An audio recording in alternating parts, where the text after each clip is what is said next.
Amigo televidente, desde hoy y cada miércoles nos adentraremos en la fascinante historia de la meteorología en Cuba, parte esencial de nuestra identidad científica y cultural.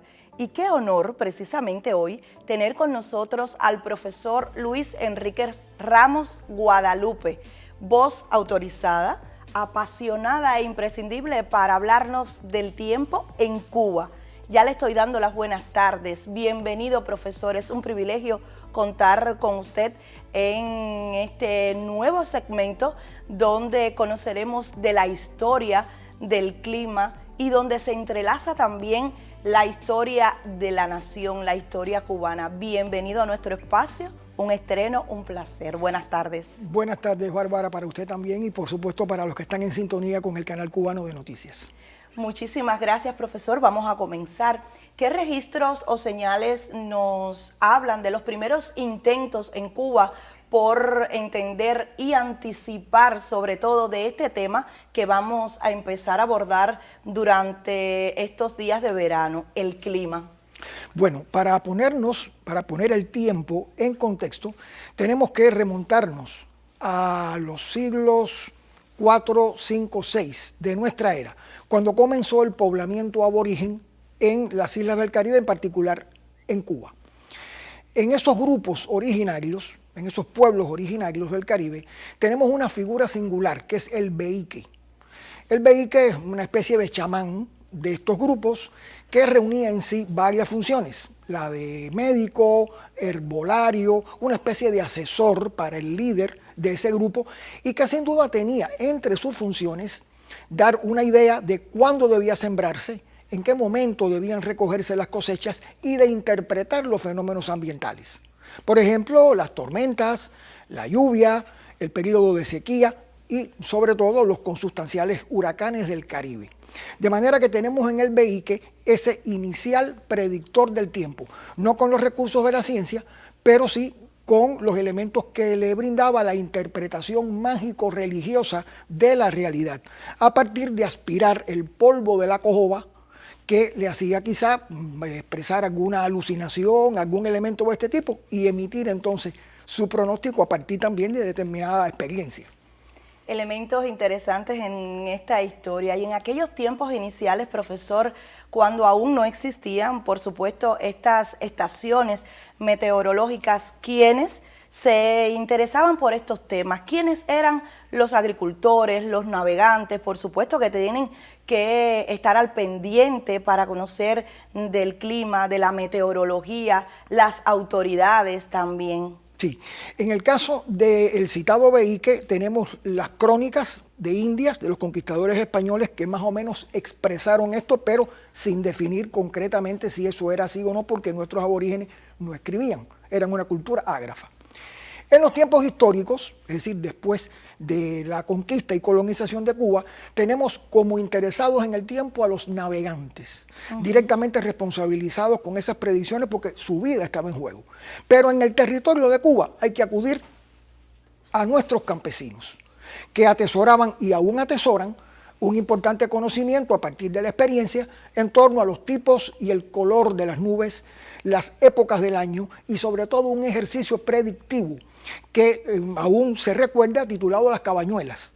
Las cabañuelas se sacaban, eran un grupo de días que a partir de esa numeración de estos días permitía una predicción usando esos mismos números para los meses del año. Y entonces estos campesinos tenían no solamente que depender para la actividad cotidiana y familiar del estado del tiempo, sino para las cosechas. De manera que son una especie de continuadores de los beíques, pero con una influencia española, que tampoco podemos negar, además de la contribución africana, que también trajeron los primeros africanos que llegaron al país. Hay que señalar en segundo lugar a los pescadores.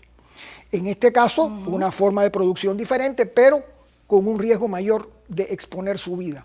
Por tanto, para los pescadores era necesario no solo en orden de incrementar la captura, sino de protegerse también contra las llamadas inclemencias del tiempo. Profesor, estamos acostumbrados en Cuba a recibir partes meteorológicos para conocer cómo es el comportamiento del clima a través de los medios de difusión masiva, dígase la radio, la televisión, incluso hoy con la nueva tecnología tenemos el celular, ¿verdad?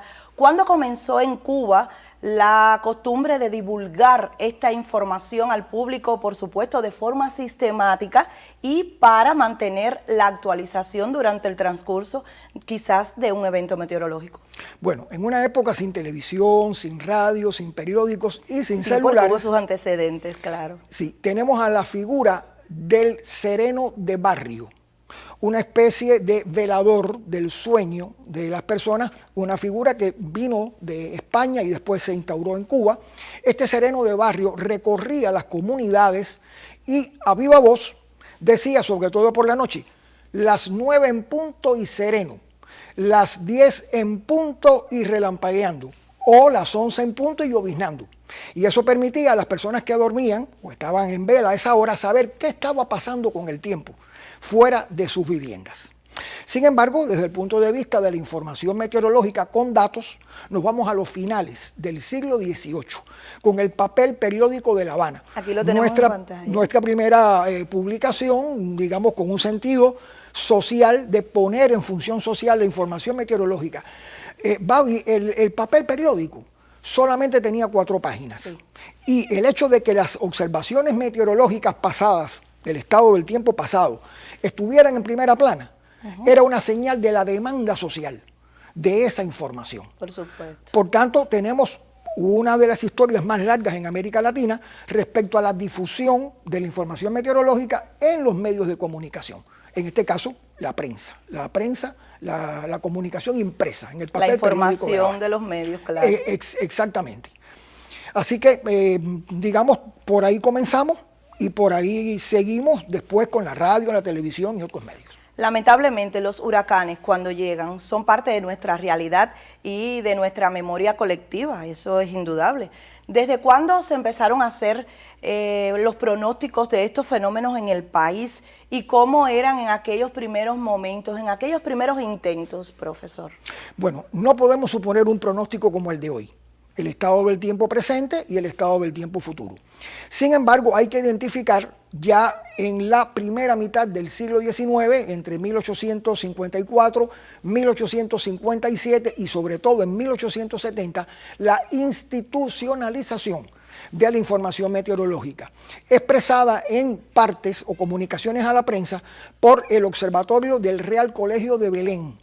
Esta era una institución religiosa amparada por los sacerdotes jesuitas, pero que tenían como parte de su misión social pues brindar cierta protección a la población y a los navegantes, sobre todo alertándole de la posibilidad de fenómenos meteorológicos severos.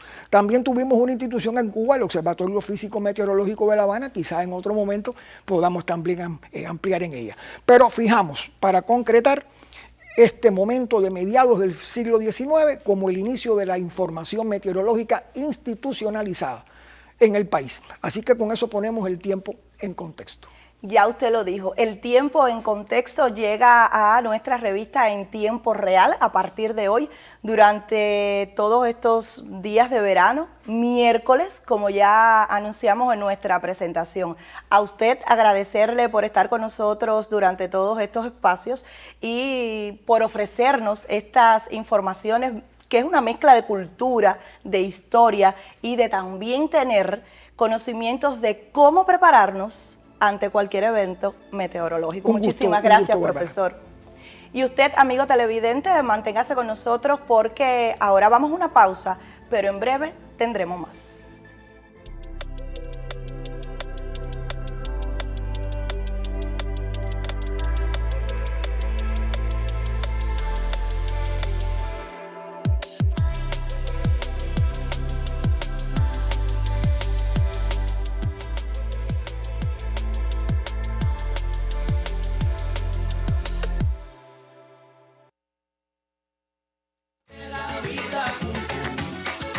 Suenen los tambores.